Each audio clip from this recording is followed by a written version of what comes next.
अस्सलाम वालेकुम व्यूअर्स। आज हम एक्सेल में एक नई सेटिंग सीखेंगे। सबसे पहले हम इसको सिलेक्ट करते हैं, ये जो मैंने टेबल बनाया हुआ है इसको सिलेक्ट करते हैं और होम ऑप्शन में आकर कलर पे क्लिक करते हैं। तो कोई कलर यहाँ पे शो नहीं हो रहा। तो राइटिंग में कलर शो करने के लिए हम सबसे पहले जाएंगे फाइल में, फिर ऑप्शन में जाएंगे और यहाँ पे इनेबल लाइव प्रीव्यू, इसको हम ओके कर देंगे। और यहाँ से अब हम अगर हम कलर में जाते हैं तो यहाँ से कोई भी कलर हम इस पे अप्लाई कर सकते हैं। हम जिस कलर पे जा रहे हैं वो इस पे अप्लाई हो रहा है। इस तरह अब अगर हम कोई भी कलर अप्लाई करना चाहें तो इस पे कर सकते हैं। तो ये हमारी रही आज की एक्सेल की पहली सेटिंग है। इसके बाद हमारे पास एक दूसरी ऑप्शन है। फर्स्ट करें, यहाँ पे मैं क्लिक करती हूँ और यहाँ पे क्लिक करने के बाद इस सब को सिलेक्ट करती हूँ और डिलीट कर देती हूँ। और अब हमने इसको ड्रैग करके नीचे लेके आना है, तो इसको मैं ड्रैग करके नीचे लेके आती हूँ तो ये हमारे पास आ गया है। अगर हमने ये ऑप्शन ऑफ करनी है या किसी ने अपने कंप्यूटर की जो सेटिंग है वो ऑफ की हुई है तो इसको हम कैसे सेट करेंगे। इसके लिए हम फाइल में जाएंगे, ऑप्शन में जाएंगे और एडवांस में जाएंगे और यहाँ पे enable fill handle and cell drag and drop, इसको अगर हम ऑफ कर देते हैं और यहाँ से ओके करते हैं तो अब हमारी ये जो अब हम अगर इसको यहाँ पे सिलेक्ट करते हैं और इसको ड्रैग करते हैं तो ये ड्रैग नहीं हो रहा और हमें प्रॉब्लम आ रही है। अगर किसी ने ये ऑप्शन पहले से ऑफ कर रखी है तो हम इस ऑप्शन को इस तरह एडवांस में जाकर इसको हम ओके कर सकते हैं। तो ये हमारी एक्सेल की दूसरी सेटिंग है जो हमने आज सीखी है। अब हम सीखते हैं तीसरी सेटिंग। इसके बाद हमारे पास एक तीसरी सेटिंग है। ये जो शीट्स शो हो रही हैं, शीट नंबर 6 और शीट नंबर 7, इस तरह ये जो शीट शो हो रही हैं, ये शीट जो है इनको हमने हाइड करना है। शीट को सारा जो डेटा है इसको हाइड नहीं करना, सिर्फ हमने जो है वो शीट्स को हाइड करना है। या फिर आप कहीं जाते हैं वहाँ पे आपको चेक करने के लिए कि आपके पास कितना नॉलेज है, शीट को पहले से हाइड कर दिया जाता है तो आप उसको कैसे अनहाइड कर सकते हैं। तो उसके लिए हमने ऑप्शन में जाना है, एडवांस में जाना है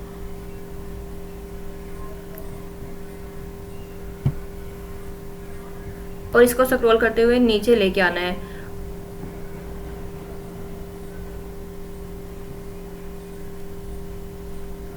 ये डिस्प्ले ऑप्शन में हमारे पास है शो शीट टैग्स, इसको क्लिक किया हुआ है। अगर इस पे हम इसको अनहाइड कर देते हैं तो ये जो शीट है हमारे पास जो शो है वो नहीं हो रही। अब हम शीट्स को दोबारा शो करने के लिए उसी ऑप्शन में जाएंगे, एडवांस में जाएंगे और नीचे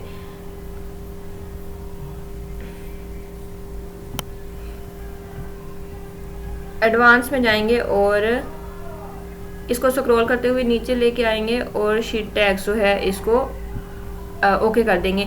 इस तरह जो है हॉरिजॉन्टल स्क्रॉल है और वर्चुअल स्क्रॉल है, इसको भी हम ऐसे ही कर सकते हैं। इसको हम यहाँ से ओके कर देंगे तो ये शीट्स है दोबारा शुरू होनी शुरू हो जाती हैं। इसके बाद हमारे पास एक चौथी सेटिंग है। देखिए, हम फाइल में जाते हैं और ओपन न्यू फाइल है वो ओपन फाइल्स करते हैं तो हमारे पास ये जो रीसेट फाइल है ये शो होना शुरू हो जाती है कि हमने इस वक्त कौन सी फाइल जो है वो खोली हुई है।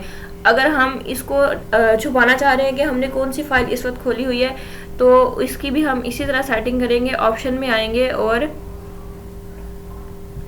एडवांस में आएंगे और यहाँ पे है स्क्रॉल करते हुए हम नीचे डिस्प्ले में आते हैं। यहाँ पे show this number of recent work places, यहाँ पे 25 है। अगर हमने यहाँ पे कोई शो फाइल नहीं करनी तो इसको हम यहाँ पे 0 कर देंगे और इससे नीचे है show this number to unpinned recent folders, इसको भी हम अगर चाहें तो 0 कर देंगे। इस तरह अगर हमने फाइल्स को हाइड करना है तो इस तरह से इसको यहाँ पे 0 करने के बाद इसको ओके कर देंगे। इस तरह से अगर हमने किसी फाइल को हाइड करना है तो हम इस तरह से हाइड कर सकते हैं।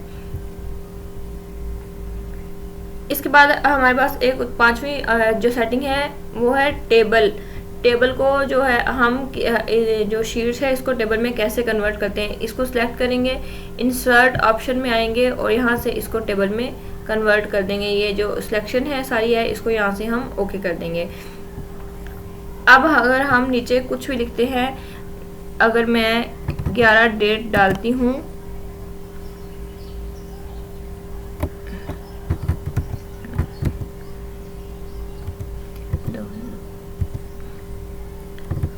और इंटर करती हूँ या कुछ भी लिख के इंटर करती हूँ, वो टेबल में ऐड होता जा रहा है।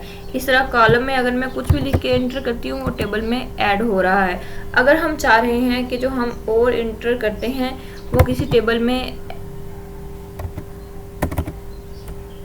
अगर हम चाहते हैं कि अगर हम कुछ और डेटा इंटर करते हैं वो टेबल में ऐड ना हो, इसके लिए हम आएंगे फाइल ऑप्शन में, और ये ऊपर ऑप्शन है प्रूफिंग में आएंगे और यहाँ पे हमारे पास ऑप्शन है ऑटो करेक्ट ऑप्शन। तो यहाँ पे लिखा हुआ है auto format as you type, इस पे हम क्लिक करेंगे और हमारे पास यहाँ पे है include new rows and columns. इसको अगर हम ऑफ कर देंगे तो अब हमारे, इसको यहाँ से ओके करेंगे तो अब अगर हम कुछ डेटा ऐड करते हैं तो वो टेबल और कॉलम में ऐड नहीं होगा। अगर इधर से भी ऐड करते हैं तो इधर से टेबल और कॉलम में डेटा ऐड नहीं होगा। इस तरह से हम आगे से जो डेटा है उसको हम कर सकते हैं। इसके बाद यहीं पे हमारे पास एक और ऑप्शन है full formulas in table and create calculation. इसको अगर हम यहाँ पे ओके किया हुआ है, इसको हम इस तरह से करेंगे, फर्स्ट करेंगे यहाँ से मैं इसको डिलीट कर दे। यहाँ पे टेबल है हमारे पास, यहाँ पे हम कुछ ऐड करते हैं 335 और यहाँ से मैं इसको डिलीट कर देती हूँ और यहाँ पे मैं करती हूँ 23 और यहाँ पे फिर इसी तरह 34 इंटर और इसी तरह यहाँ पे 23 कर देती हूँ। अब यहाँ पे हम फार्मूला लगाते हैं R plus is equal to, तो ये सब पे फार्मूला लग गया है। लेकिन अगर हम चाह रहे हैं कि ये फार्मूला सिर्फ एक पे लगे और सब पे ना लगे, तो इसके लिए हम दोबारा से फाइल ऑप्शन में आएंगे और यहाँ पे प्रूफिंग में आएंगे और ऑटो करेक्ट ऑप्शन में आएंगे। तो ये फुल फार्मूलाज इन टेबल और क्रिएट कैलकुलेटेड कॉलम्स, यहाँ से हम इसको ऑफ कर देंगे तो ये फार्मूला जो है आगे नहीं लगेगा। तो इसके बाद हमारे पास एक और ऑप्शन है internet and network paths with hyperlink. अगर हम एक्सेल में या कंप्यूटर में कोई भी चीज़ लिखते हैं तो उस पर हाइपरलिंक आ जाता है। जैसे मैं लिखती हूँ www.google.com, इंटर किया है तो ये ब्लू हो गया और नीचे हाइपरलिंक आ गया। अगर हम चाहते हैं कि हाइपरलिंक ना आए तो हम फाइल ऑप्शन में जाएंगे और यहाँ पे प्रूफिंग में आकर ऑटो करेक्ट ऑप्शन में आकर इस फार्मूला बार को इंटरनेट एंड नेटवर्क पाथ को ऑफ कर देंगे। तो अब अगर हम लिखते हैं www.google.com, अब ये देखिए फार्मूला बार नहीं आ रहा। ये थी एक्सेल की कुछ सेटिंग्स। मैं उम्मीद करती हूँ आपको समझ आ गई होगी। आज की वीडियो में बस इतना ही सीखेंगे, फिर मिलेंगे एक नई वीडियो के साथ। तब तक के लिए अल्लाह हाफिज़।